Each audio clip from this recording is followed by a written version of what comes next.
A very good morning to all of you. Students, this is your Sonali Miss. So students, अपने previous lecture में हमने discuss किया था disease के बारे में. Okay, disease और उसके causes जो है हमारा topic है आज का, तो वो हम start करेंगे. Previous lecture में हम discuss कर चुके थे कि disease होता क्या है, उसकी थोड़ी सी revision कर लेते हैं, then उसके बाद further move करेंगे. Okay बच्चे? So disease क्या था? Disease को और भी नाम बताए थे disease के मैंने आपको. डिजीज को हम क्या बोलते हैं? सिकनेस बोलते हैं, इलनेस बोलते हैं या एलमेंट बोलते हैं. ओके, तो ये हमारे पास और नाम है डिजीज के. और ये किस तरह का डिसऑर्डर है? एक ऐसा डिसऑर्डर है जो इफेक्ट करता है ऑर्गेनिज्म को. ओके, इफेक्ट मीन्स कि कोई उससे फर्क पड़ेगा, मीन्स कोई चेंज आएगी आपकी बॉडी के फंक्शंस में. ओके, आपकी जो आइदर वो फिजियोलॉजिकल फंक्शनिंग की बात की थी हमने, इन सब में चेंजेस आएंगी. क्लियर? तो डिजीज एक ऐसी कंडीशन है, एक ऐसा डिसऑर्डर है जो एक ऑर्गेनिज्म को इफेक्ट करता है, और ये हमारे पास साइकोलॉजिकल रीजंस की वजह से हो सकता है, पैथोजेनिक ऑर्गेनिजम्स की वजह से हो सकता है. पैथोजेनिक का मतलब क्या होता है? जो डिजीज कॉजिंग ऑर्गेनिजम्स होते हैं. ओके बच्चे, तो जो ये टर्म डिजीज है, हमने उसके बारे में क्या डिस्कस किया था कि ये अपने आप एक सेल्फ एक्सप्लेनेटरी वर्ड है. क्लियर? ये खुद को ही एक्सप्लेन करता है. मीन्स डिस ईज और विदाउट ईज और डिस्कम्फर्ट. क्लियर? आई होप आपको क्लियर हुआ होगा. देन डिजीज को हम और कैसे डिफाइन कर सकते हैं? It is an impairment of the normal state of living organism. Okay, impairment का क्या मतलब होता है? इम्पेयरमेंट का मतलब होता है माल फंक्शनिंग. क्लियर? तो हम डिजीज को कैसे डिफाइन कर सकते हैं? ये एक हमारे पास इम्पेयरमेंट है normal state of the living organism. एक इंसान की जो नॉर्मल स्टेट होती है उसमें डिफरेंस आ जाता है, उसमें माल फंक्शनिंग आ जाती है. माल फंक्शनिंग मीन्स उसकी फंक्शनिंग में कोई प्रॉब्लम आ जाएगी, जिसकी वजह से क्या होगा, हमारा जो परफॉर्मेंस है हमारे वाइटल फंक्शंस की, वो डिस्टर्ब हो जाती है. क्लियर? कि जो हमें रोज फंक्शंस परफॉर्म करने हैं या डेली लाइफ एक्टिविटीज जो हम परफॉर्म करते हैं, या जो हमारा रिस्पॉन्स है टुवर्ड्स द एनवायरमेंटल फैक्टर्स, वो डिफर कर जाता है. ओके, उसमें डिस्टर्बेंस आ जाएगी. आप यूजुअल जैसे बिहेव करते हो या फिर जैसे आपकी जो फंक्शंस जो आप परफॉर्म करते हो वैसा नहीं कर पाओगे in the state of disease. Okay, अगर किसी को डिजीज हो जाए तो उसकी क्या डिस्टर्बेंस आ जाती है उसके रिस्पॉन्स में to the environmental factors. Okay, I hope आपको क्लियर हुआ. देन हमारे पास किस वजह से आती है? It depends on the malnutrition. ठीक है, किस चीज की कमी की वजह से कोई डिजीज हो सकती है, या कोई ना कोई और जैसे इंडस्ट्रियल हैजर्ड हो गए उस वजह से आपको डिजीज हो. जैसे एग्जांपल आ जाए, अस्थमा के पेशेंट्स होते हैं, ठीक है, तो उनको तो ऐसे प्रॉब्लम होती है. ठीक है, डिजीज है अस्थमा. क्लियर? तो बट कभी कभी क्या होता है कि हमारे पास उसकी जो रिलेटेड प्रॉब्लम्स हैं वो कैसे स्टार्ट हो जाती है? इंडस्ट्रियल हैजर्ड्स की वजह से. यहाँ पे इंडस्ट्रीज में कोई ऐसी चीज हो गई जिस वजह से कोई डिजीज फैल जाएगी. क्लियर? तो ये सब चीजें भी उसमें आ जाती है. या फिर क्लाइमेट की वजह से. ठीक है, क्लाइमेट चेंज होने की वजह से कोई बीमार हो गया, जैसे कॉमन कोल्ड आपको मोस्टली हो जाता है. वो किस वजह से होता है? कि जैसे ही क्लाइमेट चेंज होती है, थोड़ा सा कोल्ड वेदर हुआ तो कोल्ड हो जाता है. क्लियर? तो ये भी हमारे पास क्लाइमेट चेंज से रिलेटेड प्रॉब्लम है. क्लियर? आगे आप और ज्यादा एग्जाम्पल्स पढ़ोगे कि किस वजह से कौन कौन सी डिजीज होती है. ये हम कॉजेज इसके डिस्कस करेंगे. ओके, तो अब हमारे पास कुछ स्पेसिफिक एजेंट्स भी होते हैं, जो इन्फेक्टिव एजेंट्स होते हैं, वो रिस्पॉन्सिबल होते हैं फॉर कॉजिंग द डिजीज. जो हमने बात की पैथोजेनिक ऑर्गेनिजम्स जो हमारे पास डिजीज कॉज करते हैं, जैसे कुछ वर्म्स की वजह से, कुछ प्रोटोजोन्स, फंगी, बैक्टीरिया और वायरसेस, इन सब की वजह से भी कोई ना कोई डिजीज कॉज होती है. वो हम डिस्कस करेंगे लेटर आगे अपने चैप्टर में. देन हमारे पास इन वजह से क्या हो जाता है, और कुछ हमारे पास डिजीज जो है वो जेनेटिक होती हैं. ठीक है, जेनेटिक मींस जो आपके जीन्स में ही होगी, जो पहले आपको हेरिडिटी मतलब हेरिडिटरी से मिली हुई है. क्लियर? जो हमारे पास पास ऑन होती है फ्रॉम जनरेशन टू जनरेशन, उसको हम बोल सकते हैं जेनेटिक एनोमलीज या फिर जेनेटिक डिजीजेस. ठीक है, क्लियर? आई होप यहां तक क्लियर हुआ आपको. नाउ अब हमने बात की थी टाइप्स ऑफ डिजीजेस की. 2 टाइप्स के थे, एक्यूट एंड क्रॉनिक. ठीक है, एक्यूट और क्रॉनिक में हमने क्या पढ़ा था? एक्यूट डिजीजेस वो डिजीजेस होते हैं जो शॉर्ट टर्म के लिए होते हैं. ठीक है, जैसे हमने कॉमन कोल्ड की एग्जांपल की थी उसमें. और क्रॉनिक डिजीज के बारे में हमने पढ़ा था जो लॉन्ग टर्म के लिए रहते हैं, जैसे एलिफेंटियासिस और ट्यूबरक्लोसिस. हमने ये एग्जाम्पल्स भी थी, और हमने इनमें डिफरेंस भी पढ़ा था कि इनके जो आफ्टर इफेक्ट्स है उसके साथ क्या होता है. मतलब जो एक तो ड्यूरिंग इफेक्ट्स जब ये प्रॉब्लम्स होती हैं तब क्या होता है, उसके बाद आफ्टर इफेक्ट्स. हमने क्या पढ़ा था कि जो एक्यूट डिजीज है वो कोई भी हमारे पास इफेक्ट, एवरलास्टिंग इफेक्ट नहीं होता उसका हमारी बॉडी पे. जब तक वो डिजीज रहेगी तब तक ही हमारे पास उसका इफेक्ट होगा हमारी बॉडी पे, और जब वो एक्यूट डिजीज खत्म हो जाती है उसके बाद कोई भी इफेक्ट नहीं रहता. But when we are talking about this chronic disease क्या है? क्रॉनिक डिजीज की वजह से क्या होता है, हमारे पास जो लॉन्ग टर्म इसमें इफेक्ट देखने को मिलते हैं हमें। जैसे आपको हमेशा टायर्ड फील होता रहेगा, वेट लूज हो जाएगा इसकी वजह से, ओके, और ये बहुत देर तक हमारी बॉडी में रहेगी, तो उसकी वजह से हमारी जो एबिलिटी है चीजों को ग्रास्प करने की, लर्न करने की, वो भी खत्म हो जाती है, ठीक है। तो इसलिए इस वजह से क्या देखने को मिलती है? प्रोलॉन्ग जनरल पुअर हेल्थ देखने को मिलती है, ओके। सो अगर हमें क्रॉनिक डिजीज है तो क्या होगा? एक प्रोलॉन्ग जनरल पुअर हेल्थ हमारी रहेगी बहुत देर तक, ठीक है। और इसके क्रॉनिक डिजीज के बारे में हमने ये भी डिस्कस किया था कि इसके ड्रास्टिक इफेक्ट्स होते हैं हमारी बॉडी पे, ओके। तो अब हम स्टार्ट करने वाले हैं source of disease. As you all know, human health is affected by various factors, ठीक है। ये तो आप सबको पता है कि ह्यूमन हेल्थ जो है वो बहुत सारे फैक्टर्स की वजह से इफेक्ट होती है, उसके बहुत सारे कॉजेज या सोर्सेज है जिस वजह से हमें डिजीज होती है। अभी हमने ऊपर भी डिस्कस किया, ठीक है। सो हमारे पास दो फैक्टर्स हैं ऐसे इंपॉर्टेंट जिस वजह से हमें डिजीज होगी, इंट्रिंसिक और इंटरनल फैक्टर्स या एक्सट्रिंसिक और एक्सटर्नल फैक्टर्स, ठीक है। ये दो फैक्टर्स हैं, इन वजह से हमें डिजीज हो सकती है या ह्यूमन बींग्स को डिजीज हो सकती है, क्लियर। तो इंट्रिंसिक का मतलब क्या हो गया? इंट्रिंसिक मींस इंटरनल फैक्टर्स, वो डिजीज कॉजिंग फैक्टर्स जो हमारी बॉडी में ही एग्जिस्ट करते हैं, ह्यूमन बॉडी में, उसको हम क्या बोलते हैं? Intrinsic factors, okay. वो डिजीज कॉजिंग फैक्टर्स जो हमारी with in the human body exist करते हैं, उसको हम बोलेंगे इंट्रिंसिक फैक्टर्स।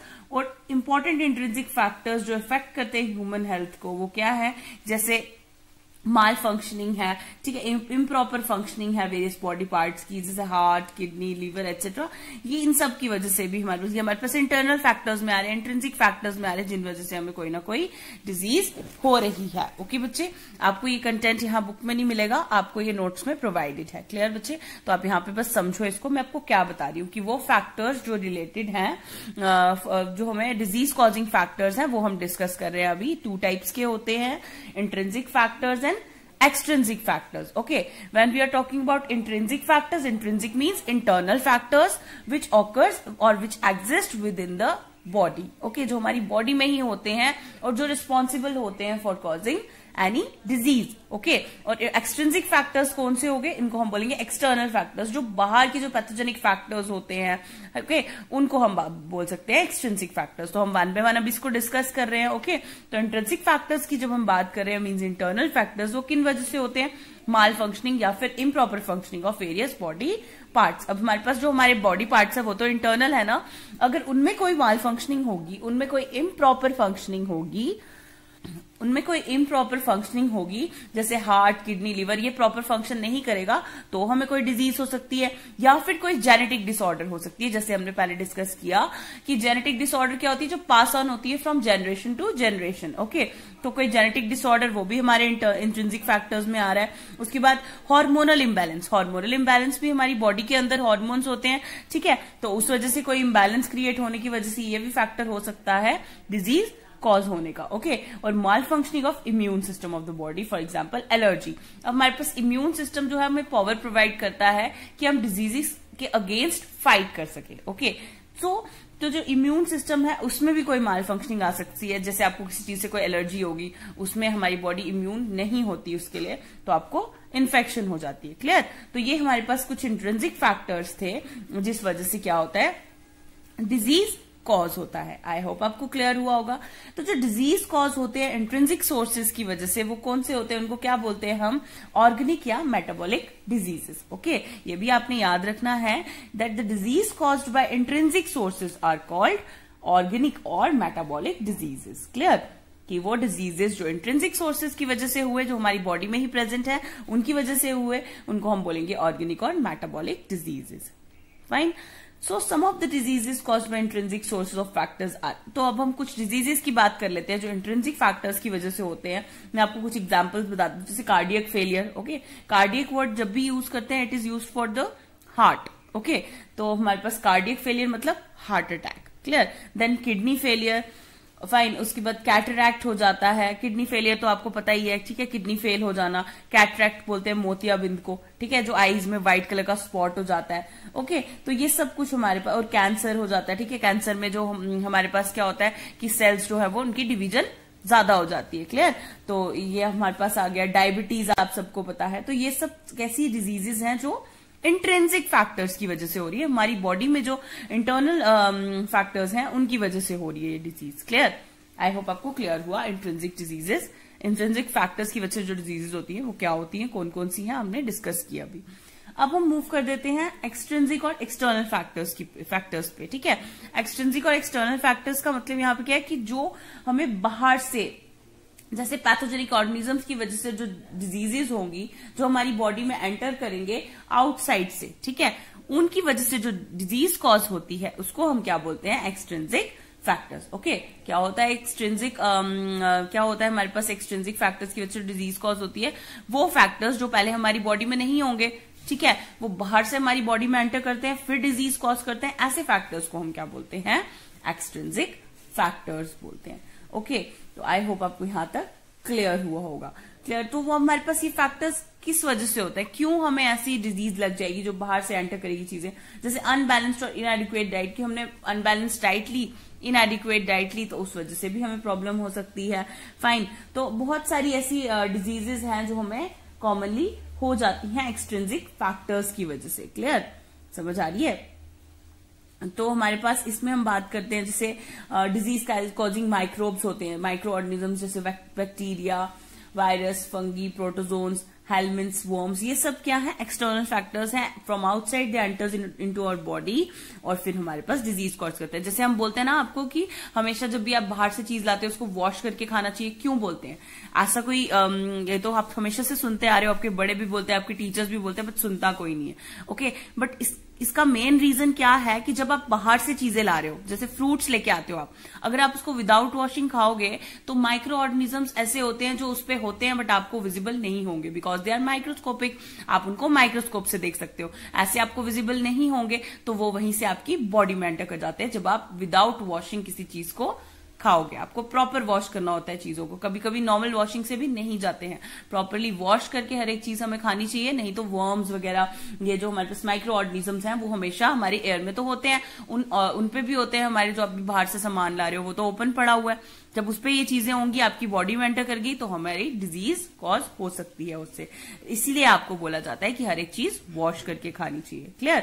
देन हम बात करें एनवायरमेंटल पॉल्यूटेंट्स, तो हमारे एनवायरमेंट में भी ऐसी बहुत सारी चीजें हैं जो ऐसे फैक्टर्स हैं जो डिजीज कॉजिंग है। क्लियर, पॉल्यूटेंट्स हैं ऐसे जो हमारी बॉडी में एंटर करे अगर, तो क्या होगा, हम बीमार पड़ सकते हैं। Then tobacco, alcohol and narcotic drugs, इसकी वजह से भी हमें डिजीजेस हो सकती हैं, तो ये सब भी हमें नहीं लेना चाहिए। क्लियर। सो अब हमारे पास कुछ और एग्जांपल्स हम इसकी करते हैं एक्सट्रिंसिक फैक्टर्स से जो हमें प्रॉब्लम्स हो जाती है, जो डिजीजेस हो जाती हैं। जैसे आप बात करते हो ओबेसिटी, ठीक है, ओबेसिटी का क्या मतलब होता है कि ये लेथार्जीनेस आ जाएगी आपकी, ठीक है, और हमारे पास फैट गेन करना स्टार्ट कर दोगे आप। क्लियर। देन नाइट ब्लाइंडनेस, ठीक है, नाइट ब्लाइंडनेस में आपको पता ही है क्या होता है कि जब अंधेरा होगा तो आपको दिखना कम हो जाएगा। क्लियर। फूड पॉइजनिंग हो जाएगी, फूड पॉइजनिंग से क्या होता है, फूड पॉइजनिंग में आपको पता है कि खाना आपको पचेगा नहीं, ठीक है। देन उसके बाद ग्वाइटर हो जाता है, जैसे बोलते हैं कि जैसे नेक एरिया जो है स्वेलन हो जाता है बहुत ज्यादा, तो उसको ग्वाइटर बोलते हैं, ठीक है। एनीमिया हो जाता है। तो ये सब कुछ प्रॉब्लम्स हैं जो हमें एक्सटर्नल फैक्टर्स की वजह से हो सकती है। जैसे रेबीज है जो रैबिट डॉग के बाइट करने पे होती है, ठीक है, और उसके बाद डेंगू हो गया, ठीक है, इसके भी अलग अलग वेक्टर्स हैं जिसकी वजह से हमें ये डिजीजेस होती है। मीन्स ये सारी हो रही है एक्सटर्नल फैक्टर्स की वजह से, हमारे इनसाइड इनका कोई फैक्टर नहीं है जो डिजीज कॉज कर रहा है। तो वो डिजीजेस जो हमारे पास एक्सटर्नल फैक्टर्स की वजह से होती हैं, उन डिजीजेस को हम क्या बोलते हैं, वो हमारे पास कौन से कॉजेज की वजह, कौन से फैक्टर्स की वजह से हो रही है, एक्सट्रिंसिक फैक्टर्स की वजह से हो रही है। क्लियर। आई होप आपको यहां तक एक्सट्रिंसिक और इंट्रिंसिक फैक्टर्स की वजह से जो भी डिजीज कॉज होती है वो क्लियर हुई होंगी। तो अब हम स्टार्ट करते हैं इसके कॉजेज, कि अब टाइप्स ऑफ डिजीज तो हम डिस्कस कर चुके थे, अब हम कॉज डिस्कस करेंगे कि क्यों ऐसा है, क्या ऐसी रीजंस हैं जिस वजह से हमें डिजीज हो जाती है। Clear. What causes disease? When we think about causes of diseases we must remember that there are many levels of such causes. Okay, so students, अभी तक हमने कॉजेज में पढ़ा ना इंट्रिंसिक और एक्सट्रिंसिक फैक्टर्स के बारे में कि हमारे पास ये कुछ फैक्टर्स हैं जो डिजीज कॉज करते हैं। अब यहीं पे हम ये बात करें कि क्या चीजें हैं ऐसी जो कॉज करती है disease. When we think about cause of disease we must remember that there are many levels of such cases. जब हम इसके बारे में सोचते हैं तो हमें याद आता है कि बहुत सारे लेवल्स ऐसे जो कॉज करते हैं डिजीज। जैसे हमने इंट्रिंसिक और एक्सट्रिंसिक फैक्टर्स की बात की। Let us take an example. If there is a person or there is a baby suffering from loose motions, we can say that cause of loose motion is an infection with a virus. So the immediate cause of disease is a virus. But the next question is, where did the virus come from? Suppose we find that virus came through unclean drinking water, but many babies must have had this clean water, must had this unclean drinking water. So why is it that one baby developed loose motions when the other babies did not? Okay, fine. अब हमारे पास इन्होंने क्या बोला है कि जब हम बात करते हैं इस बारे में, अगर हम सोचे कि क्या चीज ऐसी है जो डिजीज कॉज कर रही है, तो हमारे माइंड में बहुत सारे क्वेश्चंस आते हैं। तो यहाँ पे इन्होंने एग्जाम्पल लेके आपको बताया है, अगर एक पर्सन जो है वो सफर कर रहा है फ्रॉम लूज मोशंस, ठीक है, पर्सन ने यहाँ पे बेबी की एग्जांपल दी है। अगर एक छोटा स्मॉल बेबी जो है उसको वो लूज मोशन से सफर कर रहा है, क्लियर। तो अब हम बात करते हैं कि कॉज क्या है उसका, ठीक है। कुछ लोग जो है ये बोल देंगे कि उसको इन्फेक्शन हो गया है विद अ वायरस, कोई वायरल डिजीज हो गई है उस वजह से हो रहा है ऐसा, ठीक है। तो इमीडिएट कॉज जो है डिजीज का वो मान लेते हैं हम कि वायरस है।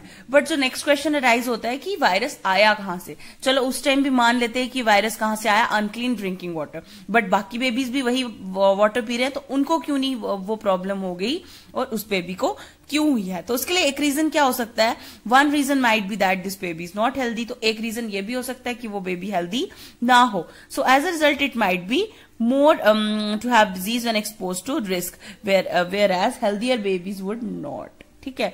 अब यहाँ पे इन्होंने क्या बात की कि उन्होंने बोला कि जो हमारे पास पहले से ही अनहेल्दी है, अगर वो हमारे पास रिस्क के लिए एक्सपोज होगा, मतलब जैसे उसको वायरस अटैक किया जो भी हुआ, तो उसकी वजह से वो ज्यादा इफेक्ट होगा as compare to healthier babies जो नहीं होंगे। Why the baby is not healthy, तो फिर एक क्वेश्चन अराइज होता है कि वो हेल्दी क्यों नहीं है, ऐसा क्या हो गया। Perhaps because it is not well nourished and does not get enough food.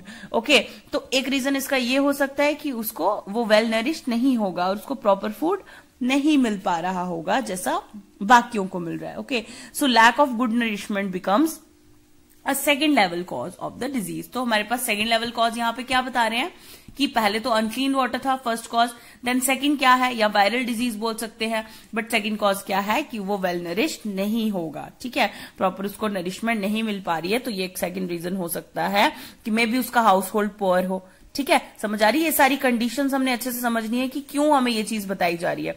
Because अब देख सकते हो कि पुअर हेल्थ होने के बहुत सारे रीजंस हो सकते हैं। May be a baby is not well nourished and may be his house hold is very poor, fine. समझ आ रही है कि वहां पे और भी रीजंस हो सकते हैं for poor health. It is also possible that the baby has some genetic difference, और मे बी ऐसा हो सकता है कि उस बेबी का कुछ जेनेटिक डिफरेंस हो, जेनेटिक डिसऑर्डर हो जो बाकियों को नहीं है। और the poor nourishment alone would not lead to loose motions, और जो पुअर नरिशमेंट है अकेले वो या किसी वायरस की वजह से हो, क्योंकि एक सिर्फ पुअर नरिशमेंट ही सिर्फ लूज मोशन का कॉज नहीं हो सकता, ठीक है।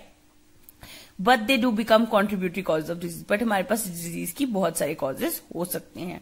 Y was there no clean drinking water for the baby, कि वहां पे क्लीन वाटर क्यों नहीं था बेबी के ड्रिंकिंग के लिए। Perhaps because the public services are poor where the family lives, तो ऐसा भी हो सकता है कि वहां पे पब्लिक सर्विसेज बहुत ज्यादा खराब हो जहां पे वो रहते हैं।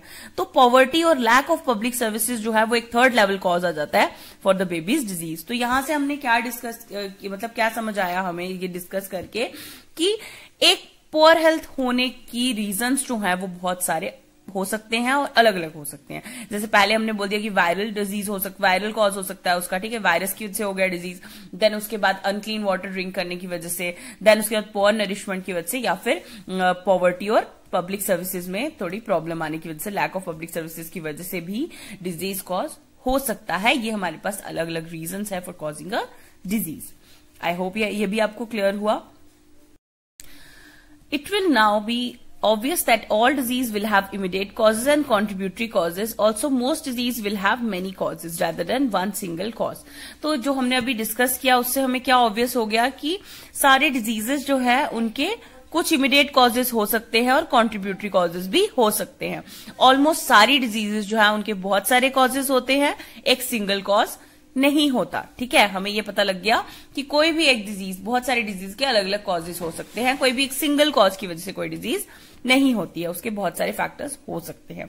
हमने पहले ही जो इंट्रिंसिक और एक्सट्रिंसिक फैक्टर्स डिस्कस किए, आई होप आपको क्लियर हुए वो। अब हम बात करने वाले हैं इन्फेक्शियस और नॉन इन्फेक्शियस कॉजेज के। ठीक है, कि अब इन्फेक्शियस और नॉन इन्फेक्शियस कॉजेज जो है उन वजह से डिजीज कैसे होगी। Clear. So as we have seen, it is important to keep public health and community health factors in mind when we think about cause of disease. ये हमने देखा है, जैसे हमने देखा है कि ये बहुत ज्यादा इंपॉर्टेंट है कि पब्लिक हेल्थ और कम्युनिटी हेल्थ को, कम्युनिटी हेल्थ फैक्टर्स को हमें माइंड में रखना चाहिए जब हम डिजीजेस के बारे में, उसकी कॉजेज के बारे में सोच रहे हैं। We can take that approach a little further, हमें इस अप्रोच को थोड़ी आगे लेके जाना चाहिए। कैसे? It is useful to think of immediate causes. अगर हम पब्लिक हेल्थ और कम्युनिटी हेल्थ फैक्टर्स के बारे में अगर सोचें तो उसकी वजह से हमें समझ आएगा कि हमारे पास इमीडिएट कॉजेज क्या है डिजीज के, और as belonging to 2 distinct types, और हमारे पास अलग अलग तरह से कैसे ये इसको बिलोंग करता है। One group of cause is the infectious agents. तो हम यहाँ पे हमें क्या पता चलेगा कि एक ग्रुप है वो इन्फेक्शियस एजेंट्स की वजह से हो रहा है, जैसे mostly microbes, microorganisms cause कर रहे हैं डिजीज, जैसे हमने बोला था pathogenic organisms. And disease where microbes are the immediate cause are called infectious diseases. और वो डिजीजेस जहां पे माइक्रो ऑर्गेनिजम्स इमीडिएट कॉज है फॉर कॉजिंग अ डिजीज, उसको हम क्या बोल रहे हैं? infectious diseases, because microorganism क्या cause कर रहे हैं? Infection cause कर रहे हैं. That's why they cause infectious diseases. Okay, this is because the microbes can spread in the community and the disease they cause will spread with them. Okay, तो ये इसलिए हुआ क्योंकि माइक्रोब स्प्रेड हो गए उस कम्युनिटी में, और जो डिजीज कॉज हुआ उससे वो भी स्प्रेड हो गया उनके साथ। Okay, things to ponder. अब क्या हमारे पास डिस्कस करनी है इसके बाद थिंग्स हमने, do all disease spread to people coming in contact with a sick person. अब डिपेंड करता है कि आप यहाँ पे देख सकते हो कि सारे डिजीजेस क्या स्प्रेड होंगे उन लोगों को जो कांटेक्ट में आ रहे हैं उस सिक पर्सन के। अब ये किस पे डिपेंड करता है कि वो वायरल डिजीज है या नहीं है। क्लियर, ये वो स्प्रेड होने वाली डिजीज है या नहीं है। What are the diseases that are not spreading, और वो कौन से डिजीजेस हैं जो स्प्रेड नहीं कर रहे हैं। And how would a person develop those diseases that don't spread by contact with a sick person. ठीक है, अब इसके भी अलग अलग रीजंस हैं। क्लियर, तो हमारे पास जो वायरल डिजीज होगी वो तो स्प्रेड कर जाएगी। क्लियर, तो बाकी डिजीजेस जो है वो कॉन्टैक्ट से स्प्रेड नहीं करती, और कुछ ऐसी डिजीज होती है जो कॉन्टैक्ट से स्प्रेड करती हैं, और कुछ ऐसी डिजीज होती है जो कॉन्टैक्ट से स्प्रेड नहीं करती। जैसे एग्जांपल ले लो कि कॉमन कोल्ड है, वायरल डिजीज है, अगर आप उस इंसान के कॉन्टैक्ट में आओगे, उस पर्सन के कॉन्टैक्ट में आओगे जिसको कॉमन कोल्ड है, तो आपको भी हो जाएगा। क्लियर, देन अभी जैसे कोरोना वायरस है, वो भी एक वायरल डिजीज है, वो भी हमारे पास कॉन्टैक्ट में आने से स्प्रेड हो रही थी ना। ठीक है, तो इस तरह की होती है कॉन्टेजियस डिजीज, मतलब जो कॉन्टैक्ट में आने से होती है। Clear, on the other hand there are also diseases that are not caused by infectious agents. अब हमारे पास दूसरी तरफ हमारे पास कुछ ऐसे डिजीजेस होते हैं जो कॉज नहीं होते इन्फेक्शियस एजेंट से। ठीक है, देयर कॉज वेरी, उनके कॉज जो है, यहाँ पे वेरी की स्पेलिंग गलत लिखे हैं, VARY आएगा, कि उनका कॉज जो है वो डिफरेंट होता है, वेरी करता है। क्लियर, कुछ इन्फेक्शियस एजेंट्स की वजह से होते हैं, उनको हमने बोल दिया वो इन्फेक्शियस डिजीजेस होती है, और जो इन्फेक्शियस एजेंट्स की वजह से नहीं होंगी उनको हम बोलेंगे non infectious diseases, because they occur but they are not external causes like microbes. हमारे पास एक्सटर्नल कॉजेज की वजह से नहीं हो रही है, माइक्रोब्स की वजह से नहीं हो रही है, they can spread in the community, ये कम्युनिटी में स्प्रेड होती है। ठीक है, तो instead they are mostly internal, तो ये हमारे पास इंटरनल होती हैं, इसलिए इनको हम बोलते हैं नॉन इन्फेक्शियस कॉजेज। क्लियर, समझ आ रही है। For example some cancers are caused by genetic anomalies, कुछ कैंसर जो है वो जेनेटिक डिसऑर्डर की वजह से होते हैं। ठीक है, जो हमारे पास जनरेशन टू जनरेशन ट्रांसफर होती है प्रॉब्लम, डिजीज। ठीक है, उस वजह से होते हैं। तो ये हमारे पास कौन सा फैक्टर की वजह से आ गया? इंट्रिंसिक फैक्टर की वजह से। समझ आ रही है? एक्सट्रिंसिक फैक्टर्स की वजह से कौन सी इन्फेक्शियस डिजीजेस कॉज हो रही है, और इंट्रिंसिक फैक्टर की वजह से हमारे पास कौन सी डिजीजेस हो रही है? Non infectious. क्लियर, आई होप आपको यहां तक क्लियर हुआ। सो स्टूडेंट्स, आज का लेक्चर हम यहीं तक रखेंगे, और नेक्स्ट हम अपने नेक्स्ट लेक्चर में पढ़ेंगे। अगर आपको यहां तक कोई भी डाउट है, कोई भी क्वेरी होगी, तो आप डिस्कस कर सकते हो। Thank you students, have a nice day.